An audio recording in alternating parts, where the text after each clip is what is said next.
बच्चों, welcome to my channel Verma study 2020 बुकलाना। मैं यूपी बोर्ड के छात्रों के लिए क्लास 12th का इकोनॉमिक्स हिंदी माध्यम से मैं फुल कोर्स कराऊंगा। यदि आप फुल कोर्स करना चाहते हैं तो मेरे चैनल को सब्सक्राइब कीजिए और बेल आइकन को प्रेस करना न भूलें, ताकि जो भी वीडियो मैं अपलोड करूं उसका नोटिफिकेशन आपको सबसे पहले मिल सके। प्यारे बच्चों, जैसा कि आपको पता है, व्यष्टि अर्थशास्त्र माइक्रो इकोनॉमिक्स में चैप्टर 4 चल रहा है, पूर्ण प्रतिस्पर्धा की स्थिति में फर्म का सिद्धांत। तो इसमें आज हम लोग पढ़ेंगे। देखिए, एनसीईआरटी की यूपी बोर्ड की जो बुक है उसमें एक प्रश्न है, एक पूर्ण प्रतिस्पर्धी बाजार। प्रतिस्पर्धी का हमने बताया था कि पूर्ण प्रतियोगिता भी कहते हैं। एक पूर्ण प्रतियोगिता बाजार में लाभ अधिकतमीकरण, लैंग्वेज कठिन है लेकिन समझिए बहुत आसान है। लाभ अधिकतमीकरण को ही हम फर्म संतुलन कहते हैं। क्या कहते हैं?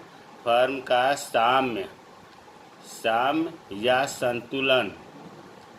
तो फर्म का संतुलन कहिए या साम्य कहिए, या इसी को कहते हैं लाभ अधिकतमीकरण।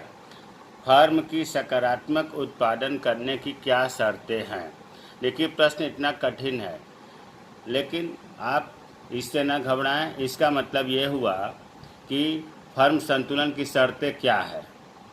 प्यारे बच्चों, कोई भी फर्म है या उत्पादन करने वाला है तो उसका प्रयास रहता है कि अधिकतम लाभ हम प्राप्त करें, और लाभ उस बिंदु पर अधिकतम होता है जहां कुल आगम को क्या कहते हैं? TR, कुल संप्राप्ति भी कहते हैं, कुल आय भी इसी को कहते हैं, और कुल लागत TC, टोटल कास्ट का अंतर अधिकतम होता है। लाभ अधिकतमीकरण को प्राप्त करने के लिए फर्म उस कीमत और उत्पादन मात्रा को निर्धारित करती है जो TR और TC के अंतर को अधिकतम करते हैं। देखिए, रटने से काम नहीं चलेगा, अभी ये समझ में आ जाएगा। जैसे कुल आय या कुल आगम जिसको कहते हैं, इसको क्या कुल आय या कुल आगम TR, इसमें से अगर हम कुल लागत को क्या कहते हैं? TC घटाएंगे तो लाभ मिलेगा। वैसे पिछले न्यूमेरिकल में इस तरह का सवाल आया था कि कुल आय में से कुल आय का मतलब कितनी इनकम हुई, और कुल लागत मतलब उत्पादन करने में कितना खर्चा हुआ, इन दोनों का अंतर लाभ होता है। जैसे मान लो कि TR, किसी वस्तु का उत्पादन करने में 5 रुपये खर्च हुआ, माना जा रहा है कि 5 रुपये खर्च हुआ, 5 रुपये आय हुई, और खर्च कितना हुआ? 7 रुपये। देखो, आय हुई 5 रुपये और लागत लगी 7 रुपये, तो लाभ क्या हुआ? लाभ नहीं होगा, -2 होगा, अर्थात हानि हुआ। अब थोड़ा सा आय बढ़ाकर देखते हैं। मान लो आय 10 हुआ, कुल आगम 10 रुपये हुआ और कुल लागत भी 10 रुपये हुआ, तो लाभ कितना हुआ? 0 को हम शून्य लाभ भी कह सकते हैं। शून्य लाभ का मतलब कि न लाभ हुआ न हानि हुआ, जितना आय हुआ उतना लागत हुआ। और आय बढ़ाकर देखते हैं। मान लो 15 रुपये आय हुआ और 12 रुपये लागत आया, तो लाभ कितना हुआ? 3 रुपये। एक और डाटा देखकर देखते हैं। 20 रुपये आय हुआ मान लिया और 15 रुपये लागत हुआ, तो लाभ कितना हुआ? 5 रुपये हुआ। फिर और बढ़ाकर देखते हैं। 25 रुपये कुल आय हुआ और 23 रुपये मान लिया कि लागत हुआ, तो 2 रुपये हुआ। प्यारे बच्चों, देखो, हमने कुल आय में से कुल लागत घटाया तो लाभ मिला। सबसे अधिकतम लाभ कहाँ है? इसमें अधिकतमीकरण लाभ, फर्म जो है सबसे ज़्यादा लाभ इस पॉइंट पर कमा रही है। इसी पॉइंट को हम कहते हैं फर्म संतुलन, फर्म साम्य, या एक और कह सकते हैं लाभ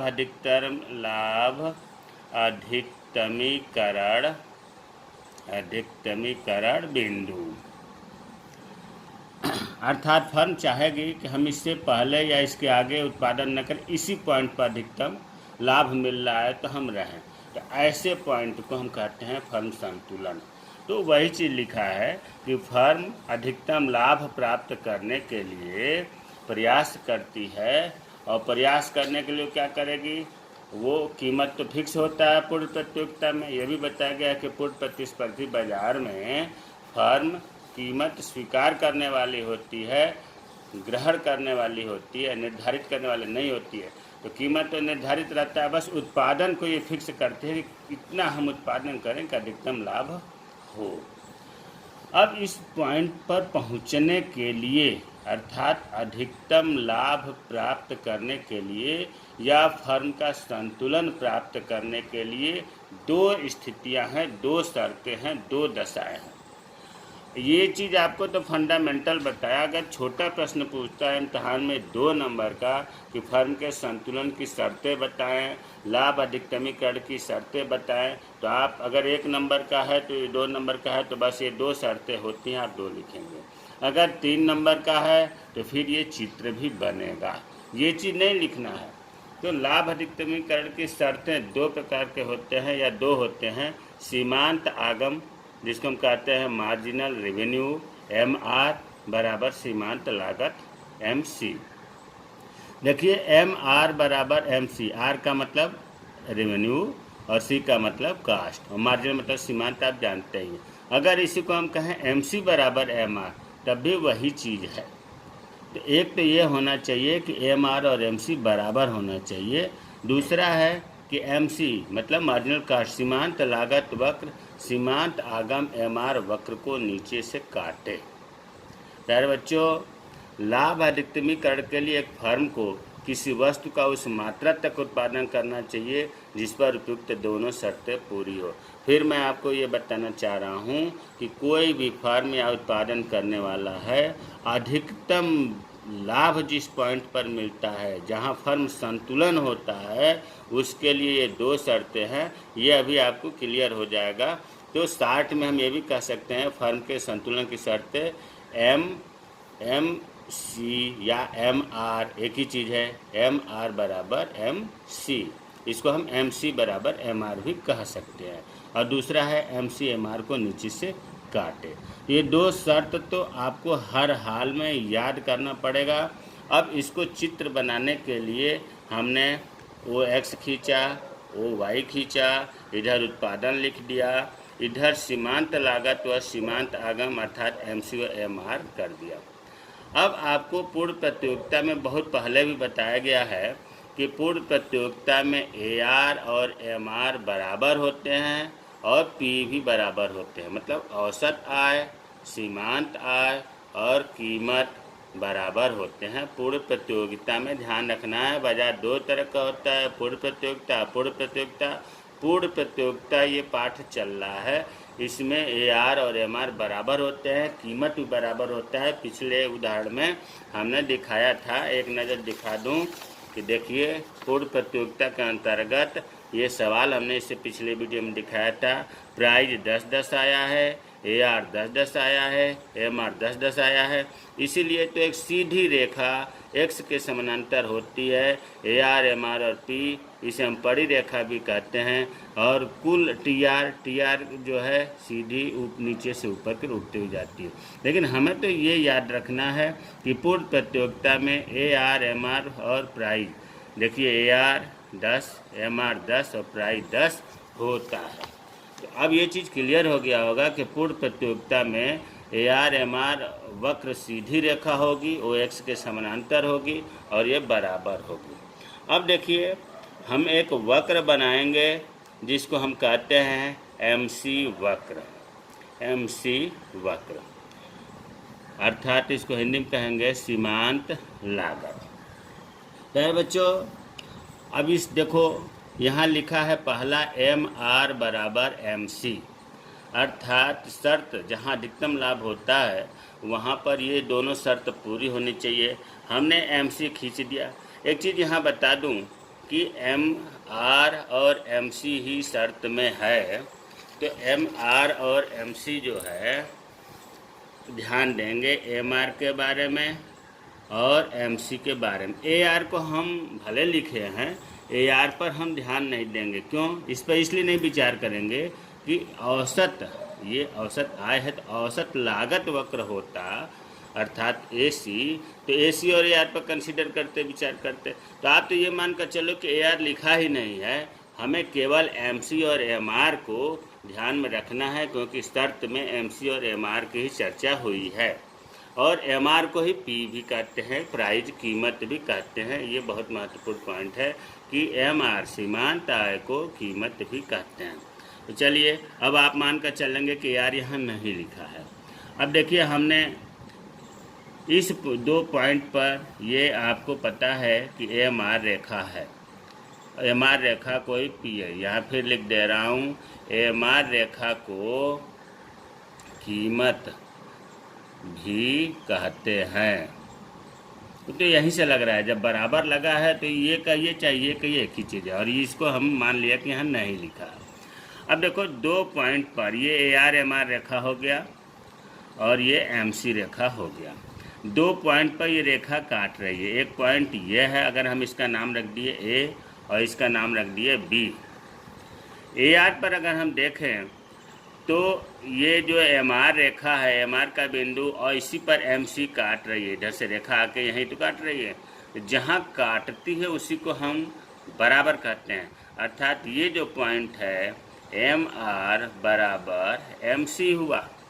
उसी तरह से यहाँ भी MR रेखा ये जा रही है और इस पर से ये काट रही है, तो ये पॉइंट भी MR बराबर MC हुआ। A और B ऐसे पॉइंट हैं जहाँ पर सीमांत आय और सीमांत लागत बराबर होते हैं। पहला तो आपको दिख गया कि यहाँ भी है, यहाँ भी है, लेकिन दूसरा ये कह रहा है कि अधिकतम लाभ के लिए, अधिकतमीकरण करने के लिए MC MR को नीचे से काटे। देखिए यहाँ MC ऊपर से आ रहा है और MR रेखा को काट रहा है, इसलिए यहाँ अधिकतम बिंदु नहीं होगा। यहाँ पर दूसरी शर्त पूरा हो रही है कि MR रेखा को MC नीचे से ऊपर की तरफ जा रही है, ये तो नीचे से ऊपर काट रही है। तो ये पॉइंट जो है हम कहेंगे कि अधिकतम लाभ बिंदु। यहाँ ये अगर हम कह दें तो इसे ये भी कह सकते हैं कि फर्म या उत्पादन करने वाला फर्म उत्पादन का संतुलन। कौन सा पॉइंट है? ये पॉइंट है बच्चों, यहीं पर ये ऐसा पॉइंट है कि यहाँ पर फर्म को सबसे ज़्यादा अधिकतम लाभ होता है। यहाँ पर दोनों शर्तें पूरी हो रही हैं। कौन कौन? MR बराबर MC। MR देखो ये वाली रेखा ऐसे गई है यहाँ तक, और MC ऐसे गई है, दोनों जहाँ काटती है वहाँ बराबर होता है। और दूसरी शर्त है कि MC रेखा MR को नीचे से काटे, तो ये पूरा देखो यहाँ नीचे से नहीं, बराबर तो था MR MC, लेकिन नीचे से नहीं काट रहा है। ये पॉइंट जो है यहाँ पर न्यूनतम लाभ बिंदु होता है। न्यूनतम लाभ बिंदु, न्यूनतम लाभ बिंदु का मतलब होता है कि यहाँ न लाभ हो, मतलब लागत और आय दोनों बराबर है। अर्थात यहाँ इसको हम शून्य लाभ भी कहते हैं। जहाँ पर लागत और आय बराबर होता है उसे हम शून्य लाभ भी कहते हैं। अब देखिए, अब आपको क्लियर हो गया। अगर हम इसको यहाँ मिला दें, ये हो गया Y1, इस पॉइंट को यहाँ मिला दें तो ये हो गया Y2। यहाँ से यहाँ के बीच में जो क्षेत्र है इसको हम कहते हैं सकारात्मक निर्गत स्तर। निर्गत का मतलब बच्चों बताए थे उत्पादन होता है, आउटपुट। सकारात्मक का मतलब होता है पॉजिटिव आउटपुट लेवल।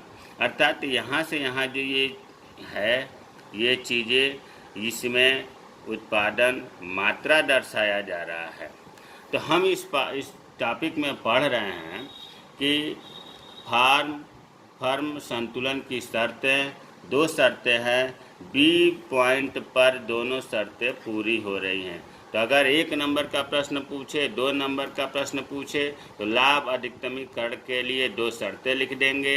अगर 4 नंबर का क्वेश्चन पूछे तो दोनों शर्तें लिखते हुए इस चित्र को बनाएंगे और इसमें दिखा देंगे कि B पॉइंट पर फर्म संतुलन में है या अधिकतम लाभ बिंदु में है। प्यारे बच्चों, मेरे चैनल को सब्सक्राइब कीजिए, और ताकि उससे मैं मोटिवेट हूँ। अगर कोई चीज़ समझ में ना आ रहा हो तो कमेंट बॉक्स में कमेंट करें, उसका मैं रिप्लाई करूँगा। जय हिंद, जय भारत।